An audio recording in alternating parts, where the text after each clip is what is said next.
গ'লে দাদাই গৈ গ্ৰেমিক পঠাবি নেকি ইমান দৌৰা-দৌৰি লাগিছে যে যোনে মোৰ আজি কথাটো শুনিছে যাক কৈছিল তেওঁ উপলব্ধি কৰিব কৈছিল নে নাই মইতো সজাই কোৱা কথা নহয় কোনোবা জেগাত দাদা প্লিজ গানটো গাই দিয়ক মোৰ চিনেমাখনৰ শ্বুটিং আছে মোক তই গ্ৰেমিক পঠাবি নেকি গানটো ধৈৰ্য ধৰ মই গান নহয় মই মেচিন নহয় মই গান দাদাই যে আগতে এজন মানুহে 29টা 30টালৈকে গান গাইছিল একে ৰাতি সেইটো মানুহ আজিলৈকে এটা গান গাবলৈও ভাগৰি যায় কিয় ভাগৰি যায় সেইটো মই ভিতৰি ভিতৰি অনুভৱ কৰি মই যে মানুহটোক সঁচাকৈ দেখিলেও লাগে তাইৰ ভইচটো ক্ৰেক হৈ গৈছে নাখায় নুখুৱে এনেকৈ থাকে জোনালী ষ্টুডিঅ'ত শুই থাকে কেতিয়াবা কাহিলীপাৰাত যায় তাৰ মাজত দেখোঁ আজি তিনিচুকীয়া গ'ল কিবা ইনগ্ৰেশ্যন আছে বোলে হোটেলৰ ইনগ্ৰেশ্যন কিবা ইনগ্ৰেশ্যন তাতে গৈছে তেতিয়াতো মই নাই মই নাজানো তাৰপিছত এদিনৰ কাৰণে গৈ এসপ্তাহ পিছত আহে তেওঁ তাতে কি খাইছে কি শুইছে খাইছেনে নাই কি মেডিচিন খাইছে সেইবিলাকতো মই নাজানো মেনেজমেণ্ট এটা টিম থাকে আমি তেওঁলোককে সোধোঁ দাদা ঠিকে আছেনে ইভেন ষ্টেজত যাওঁতেও আমি মেনেজমেণ্টকে সোধোঁ ঐ দাদা ঠিকে আছেনে যাব পাৰিবনে অঁ পাৰিব কেতিয়াবা কয় নাই আজি ঠিক নাই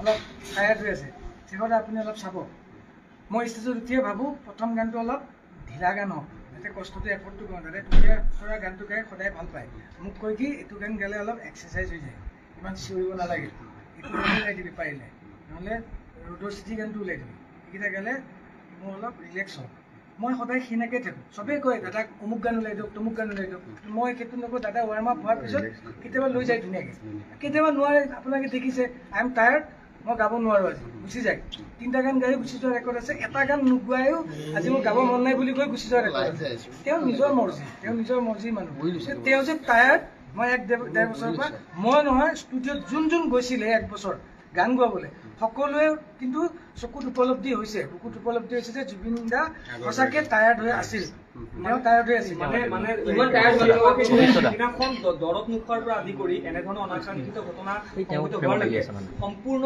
ভুল মেনেজমেণ্টৰ মই সেনেকৈ ক'ব নোৱাৰিম মোৰ সেইটো কোৱাৰ অধিকাৰ নাই গোটেই বস্তুটো ডাইৰেক্ট দুখটো মেনেজমেণ্ট বুলি মই ক'ব নোৱাৰোঁ সেইটো এটা এক্সিডেণ্ট তাতে যোনটো ইনচিডেণ্টত জুবিন দা নাই আজি মাজত আমাৰ মাজত সেইটো এটা এক্সিডেণ্ট আৰু তাৰপিছত কেনেকৈ গ'ল কি গ'ল সেইটো যদি কাৰ কিয় নিলে সেইটো তেওঁলোকে সেইখিনি গাফিলতি কিন্তু হয় মানে ঔষধ নোখোৱাটো সময়মতে বা তেওঁ পানী নামিবলৈ নিদিয়াৰ ক্ষেত্ৰত এইখিনি বাধা দিয়াটো এইখিনি ক্ষেত্ৰত কিন্তু গাফিলতিটো একেবাৰে মেনেজমেণ্টৰ হয় মই এইখিনিয়ে জানো মোক অকণমান এতিয়া ময়ো জানিছোঁ আপোনাৰ কথাটো জানিছোঁ মোক যোনে চবেই ভাবিবই যে মই নাথাকি যদি মই ইয়াত থাকি যদি আপুনি তাত থাকিলে হয় এজন সাংবাদিক হিচাপে যদি জুবিন গাৰ্গৰ ওচৰত গ'ল হয় আপুনি কি কৰিলে হয় জুবিন দাক পানীত নামাটো ভিডিঅ'ই কৰিলে হয় ন আপুনি যদি জুবিন দাক এবাৰ ক'লে হয় দাদা নালাগে নামিব তাৰপিছত চবেই যেতিয়া মেনেজমেণ্টটো যেতিয়া থাকিব আপুনি ভাবিলে এটা টাইমত যে মেনেজমেণ্ট যিটো আছে চাবই মই এবাৰ ভিডিঅ' কৰোঁ নিউজ এটা যাব অসমত জুবিন গাৰ্গে ইয়াতে সাঁতুৰিছে চ' আপুনি সেইটো ওলাই কৰিলে হয় তেতিয়া আপোনাকো ইয়াতে কৰিলে হয়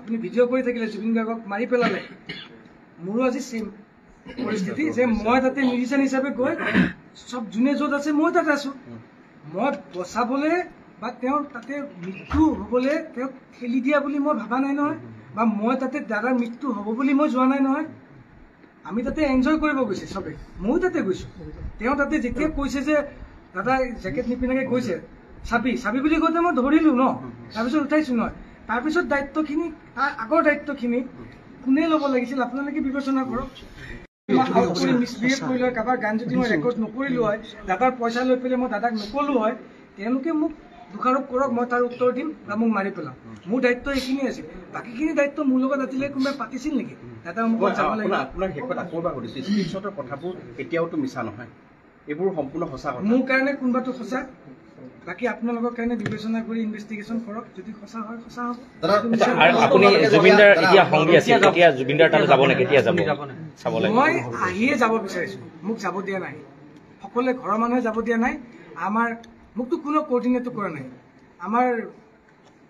মই এতিয়া তাত সিদ্ধাৰ্থৰ কাৰণেও কোনোবাই কিবা ক'লে যে তাক সি আহিব লাগিব মোৰ কাৰণে কোনে কৈছে মোক এবাৰ কওক কোনোবাই যদি কৈছে যে শেখৰ আহিব পাৰে মই যাম কিন্তু মই এটাই শুনি আছোঁ শেখৰকো মাৰি পেলাম শেখৰক য'ত দেখা পাওঁ তোক হাৰ মূৰ ভাঙি দিম তোক চুবাই খাম মোক এনেকৈ পাৰ্চনেল মেছেজ দিছে যাৰ কাৰণে মোৰ মোবাইলটো অফ হৈ গৈছে এতিয়া অফ কৰি থৈছোঁ মই কোনটো সাহসত মোৰ ঘৰৰ মোৰ মিছেছ আৰু মোৰ 4 বছৰীয়া পোৱালিটোৱে মোক যাব দিব মোৰতো কোনো পুলিচ প্ৰটেকশ্যনো নাই না মোক কোনোবাই ফোন কৰি সুধিছে যে আপোনাক গাৰ্ড কৰিম মোকতো একো কৰা নাই মোৰ ঘৰতো এতিয়ালৈকে কোনো পুলিচ প্ৰটেকশ্যন নাই একো নাই নালাগেও মোক প্ৰটেকশ্যন মইতো দুখ কৰা নাই কিন্তু মই অকলে আছো, আপোনালোক আহিছে, মোক ঘৰত পাইছে, মই বেলেগত নাই। মই এতিয়া নহয়, মই তেতিয়াই যাব বিচাৰিছো। আৰু এতিয়াও দাদাৰ ওচৰত, দাদাৰ লাষ্ট কোনে চিতাত মোকাগ্নি কৰিব সেইটো আমাৰ অধিকাৰ নাই। ফেমিলি আছে, মেনেজমেণ্ট আছে, তেওঁলোকে ডিচিশ্যন ল'ব। আজি মোৰ সকলো শেষ। আজি মোক ফেমিলিকো চাগে মোক দৰকাৰ নাই, জুবিন গাৰ্গৰ অনুৰাগীকো মোক দৰকাৰ নাই।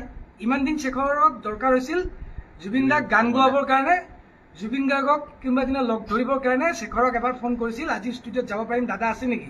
এতিয়াতো শেখৰক দৰকাৰ নাই, আপুনি শেখৰক মাৰি পেলোৱাই ভাল। আজি শেখৰৰ কোনো চিকিউৰিটিনেছ নাই। আজি মই তাতে আছিলো, মোৰ কাল হ'ল, মই তাতে আছিলো, পানীতো আছিলো, সেইটোৱে মোৰ কাল হ'ল। আৰু মোক আজি এতিয়া কোনো ফোনো নকৰে আজিৰ পৰা, জুবিন দাই গান গাব আপোনাক ক'ত, কাৰণ দাদাক ফোন কৰিলে দাদাই কয় শেখৰৰ লগত কৰ্ডিনেট কৰ, কেতিয়া গাম। মোক সেইটো কৰ্ডিনেট কৰিব দিয়ে, অকল ষ্টুডিঅ'ৰ টাইমিংটো মই কওঁ। মই গম পাওঁ যে দাদাই 7টা বজাত খোৱাৰ পৰা উঠিব, 8টা মানত আহি যাব বুলি কওঁ। গৈ পেলাই বহুত মানুহ ফ্ৰীয়ে আহে, গান নহয়। এসপ্তাহ একমাহলৈ বছৰ দিনলৈকে গান হোৱা নাই বহুতৰ গান। কিন্তু সেইটোত মোৰ অধিকাৰ নাই যে মই দাদাক গোৱাই দিম ডেলিভাৰ্টলি, বাই ফৰ্চলি, দাদাক গাব নোৱাৰা কৰি দিম, নহ'ব। দাদাই যেতিয়া মন যাব গাব, যাৰ হ'ব তাক দিম।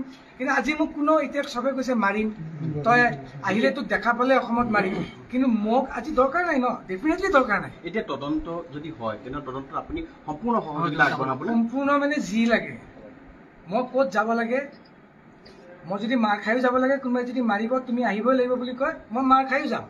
য'ত যাব লাগে মই তাতে যাম। যি সোধে মোক, মই যি জানো, মই সুস্থ অৱস্থাত থকা লাগে মই এইখিনি ছাপোৰ্ট কৰিয়ে যাম।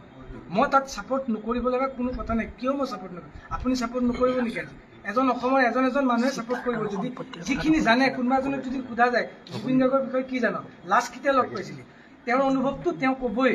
লাষ্ট মই 1 বছৰ আগত পাইছিলো বা 2 দিন আগত পাইছিলো, দাদাই এনেকুৱা হৈ আছে। ময়ো দাদাক 19 তাৰিখলৈকে লাষ্ট পানীত লাষ্ট উশাহটো লোৱালৈকে পাইছো। সেইখিনিলৈকে যিখিনি জানো মই 100%। আৰু এটা মোবাইল ফোন, তেখেতৰ মোবাইল ফোনটো তেওঁ কিয় স্পষ্টীকৰণ দিয়া নাই সেইটো তেওঁ গম পাব, সেইটো মই গম নাপাওঁ। মই তাক দিল্লীতে আহিলো বুলি ক'লো ন, মই নিজে টিকেট কাটি আহিছো ন। মোৰ লগৰ এজনে, বন্ধু এজনে টিকেট কাটি দিছে, মই 4:25 ফ্লাইটত আহিছো। সেইখনত জুবিন গাৰ্গক অনা হোৱা নাছিল, দাদাৰটো চাৰ্টাৰ ফ্লাইট ঠিক কৰিছিল। তাতে পিছতহে মই ইয়াত লেণ্ড কৰোঁতেহে গম পালো এইখনত জুবিন দাও আহিছে। পিছত লেণ্ড কৰোঁতে পবিত্ৰ মাৰ্ঘী দাদা আৰু আমাৰ সন্দীপনক দেখা পাই এতিয়া মই গম পালো। মই অলৰেডি ভাবিছো আমাৰ ফ্লাইট লেণ্ড কৰিছে 7টা বজাত, দাদা আহিছে 1:30 বজাত, 4টা বজাত দাদা গুৱাহাটী পাব। মই পাইছো 7টা বজাত, অলৰেডি দাদাৰ প্ৰচেছন দাদাক লৈ গ'ল। ইমান সোপা মানুহে এয়াৰপৰ্টত কিয় ৰখি আছে? ভাবিছো কি মোক মাৰিব আহিছে, কাৰণ চবে চাগে কৈছে যে ই এখন ফ্লাইটত গৈ আছে, ইয়াতে পাবি, ইয়াক মাৰি পেলাম। মই কৈছো মোৰ যদি মৃত্যু ইয়াতে আছে, ইয়াতে হ'ব। পিছত দেখিছো মানুহবিলাক যেতিয়া হেৰি মানে আমাৰ পবিত্ৰ মাৰ্ঘী দাদা আৰু সন্দীপনক দেখিলো, তেতিয়া মই চব আপোনালোকে ইয়াত কিয় কি পিছত কম, তই অলপ লাহে লাহে আহ। পিছত দেখিলো দাদাৰ কফিনটো তলেদি নি পেলাই এনেকৈ ৰেড কাৰ্পেটত গৈছে আৰু মানুহবিলাক চব তাতে দৌৰি গৈছে। মই চব দাদা ইয়াত আহিছে। তেতিয়া মোৰ এটা সুখ বুলি ক'ব নোৱাৰি, এটা মানে ভিতৰত এটা উশাহৰ এটা কাণ, চকু পানী ওলাইছে। দাদাই চবেই মোক এৰি দিলে, কিন্তু এতিয়াতো মোক এৰিয়ে দিছে। আপোনালোকে যে আহিছে, আপোনালোকে কি ভাবি আহিছে? মোৰ ওচৰত মোৰ নিউজ ওলাইছে কিবা ই ভিক্টিম বুলি ভাবি আহিছে। নহয়, আপুনি স্পষ্টীকৰণটো দিয়াৰ কাৰণে খুব ভাল কথা হ'ল, কাৰণ সকলোৱে ক'ৰবাত আপুনিও দুখী নেকি বুলি মোক মানে তাতে কোনেও তাতেতো নাই, মই তাতে চিনতে নাই। মই দিল্লী মই অকলে আহি আছো ঘৰত। মোক আকৌ ঘৰৰ পৰা এইফালে লগৰকেইটাই ফোন কৰিছে, তই বাহিৰত ঘপকে নোলাবি, তোৰ ওপৰত একশ্যন হৈ যাব, মাৰি দিব। না মোৰ মুখত মাস্ক এখন আছে, না কিবা আছে। মই অপেনে আহিছো, মই ঢুকি অহা নাই। পিছত মোৰ দুখ লাগিছে আৰু ভাল লাগিছে মনটোত। দাদাই মোক লাষ্টৰ দিনাও যে কৈ গৈছিল তোৰ লগত মই আছো, মৃত্যু হয় দাদা মোৰ লগত কফিনত শুইও আহিছে দাদাই, কিন্তু দাদালে ঠিক কৰা ফ্লাইটত অহা নাই, মোৰ লগত আহিছে। তাৰ পৰিয়ালৰ লোক হিচাপে, ভাতৃ হিচাপে সন্দীপনে যেতিয়া হস্পিটেললৈ লৈ গৈছিল জুবিন গাৰ্গক, তেতিয়া মোবাইলটো বিচাৰিছিল সিদ্ধাৰ্থৰ পৰা, কিন্তু সিদ্ধাৰ্থে মোবাইলটো দিয়া নাই বুলি উল্লেখ আছে। মোবাইলটো নিদিয়াৰ কাৰণটো কি আছিলে, কিবা গম পাই নেকি? এয়াৰপৰ্টত বিচাৰিছিলে। সন্দীপনে বিচাৰিছিল দাদাৰ বেগটো, দাদাৰ কাপোৰটো, জোতাযোৰ চব সন্দীপনে আনিছে বেগত। তাৰপিছত মোক ফোনটো দি দিয়ক, এতিয়া সিদ্ধাৰ্থে ক'লে ফোনটো নিদিওঁ, কাম আছে। সন্দীপনে বহুতবাৰ ৰিকুৱেষ্ট কৰিলে, আপুনি যি কাম আছে কৰি লওক, কৰি পেলাই ফোনটো দি দিয়ক, মই এইটো মই চমজাই দিম দাদাৰ বস্তু। চেষ্টা কৈছে কি এইটো মোৰোতো এতিয়া মোৰতো দায়িত্ব আছে। মইতো দাদা ঢুকাল মানে মইতো চিনৰ পৰা অহা নাই, সেইটো মই চাম।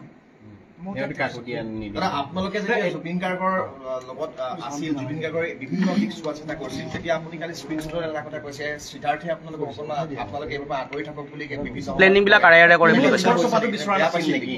মানে তেওঁলোকৰ এনেকুৱা ধৰণৰ প্লেনিঙত হৈছিল। আজি ঘৰ বনাইছে, আজি ক'ৰবাত দাদা ইনগ্ৰেশ্যন কৰিব যাব, তাতে মিউজিচিয়ান নাই, আমিও নাই। তেতিয়া যদি আমি কওঁ যে এইটো যাব লাগিব জানো, এইটো তুমুক তেনেকুৱা আমাৰ অধিকাৰ নাছিল। কাৰণ সিদ্ধাৰ্থতে মেনেজমেণ্টে মানে আমাক তেতিয়া কৈছিলে আমি চাম ন, আমি আছো ন, ক'ত দাদা যাব লাগে, কিমান পইচা পাব লাগে, কিমান পইচা পাব নালাগে, দাদাই কাক পইচা দিব নিদিব, সেইটো আমি চাম। আপোনালোকৰ ডিউটি কৰক। মোৰ ডিউটি আছিল মিউজিক কৰা, ষ্টেজত বজোৱা, ষ্টুডিঅ'ত ৰেকৰ্ডিং কৰা, মিউজিক কৰা, বাছ মই এইখিনিতে থাকিম।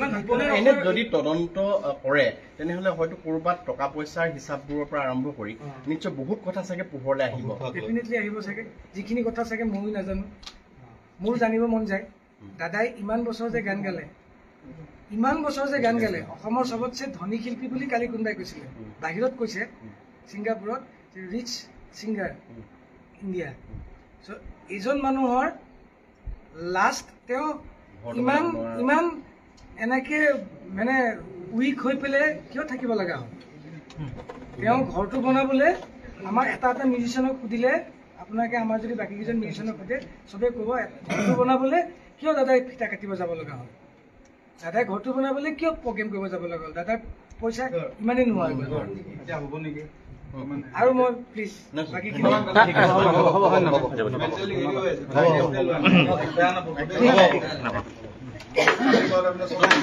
ইমান সাহসেৰে কথাখিনি কৈছে, এই সাহসটো ৰাখক আৰু যি সঁচা সেইখিনি তদন্তত আপুনি সহযোগ কৰক। আৰু সঁচাই কৈছো মানে হয় আমি জানো আপুনি মিউজিকৰ সৈতে জড়িত, সেইখিনিয়ে চাই, গতিকে সকলোৱে বিচাৰিছে। আৰু আজি আপুনি মানে কথাখিনি স্পষ্টীকৰণটো দি দিয়াৰ কাৰণে বহুত ভাল হ'ল। বিচাৰি আছিলে কিবা এটা কওক, বিচাৰি আছিলে কিবা এটা কওক,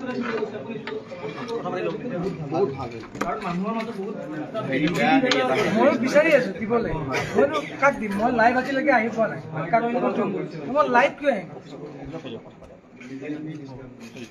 হেল্ল' তুমি হয় গমে পাব লাগে। মই লৈ আছো কেইটা বজাত অলপ হ'বই আৰু ঠিক আছে।